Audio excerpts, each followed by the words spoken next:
ఏంటి? ఇంట్లోనే చికెన్ పచ్చడి చేయొచ్చా? హే గాయ్స్, వెల్కమ్ టు ముగ్గురు ముచ్చట్లు. ఈరోజు ఇంట్లోనే చికెన్ పచ్చడి ఎలా చేయాలో చూద్దాం. ముందుగా బాగా కడిగి పెట్టుకున్న చికెన్ని ఒక గిన్నెలో వేసుకొని అందులోనే కొంచెం ఉప్పు, పసుపు, నూనె వేసుకొని ఒక 30 మినిట్స్ మ్యారినేట్ చేయాలి. అలా మ్యారినేట్ చేసిన చికెన్ని ఇప్పుడు ఒక కడాయిలోని వేసుకొని నీళ్ళంతా ఇంకిపోయినంత వరకు బాయిల్ చేసి పక్కన పెట్టుకుందాం.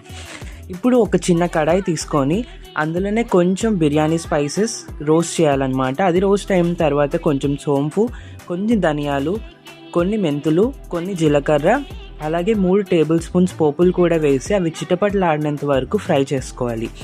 కాసేపు చల్లారనిచ్చిన తర్వాత మిక్సీలోకి వేసుకొని పౌడర్ అయ్యేటట్టుగా చేసుకుందాం. ఇప్పుడు దీన్ని కూడా పక్కన పెట్టుకొని ముందుగా మనం బాయిల్ చేసుకున్న చికెన్ని కడాయిలో వేసుకొని గోల్డెన్ బ్రౌనిష్ కలర్లో వచ్చినంత వరకు ఫ్రై చేసుకోవాలి. గుర్తుపెట్టుకోండి, ఎక్కువ మాత్రం ఫ్రై చేయకూడదు, చేస్తే ముక్క గట్టి పడిపోతుంది. సో అలా ఫ్రై అయిన చికెన్ని కూడా మనం పక్కన తీసుకొని ఇప్పుడు అదే ఆయిల్లో ఒక 2 table spoons ginger garlic paste వేసుకుందాం. అల్లం వెల్లుల్లి పేస్ట్ అనమాట.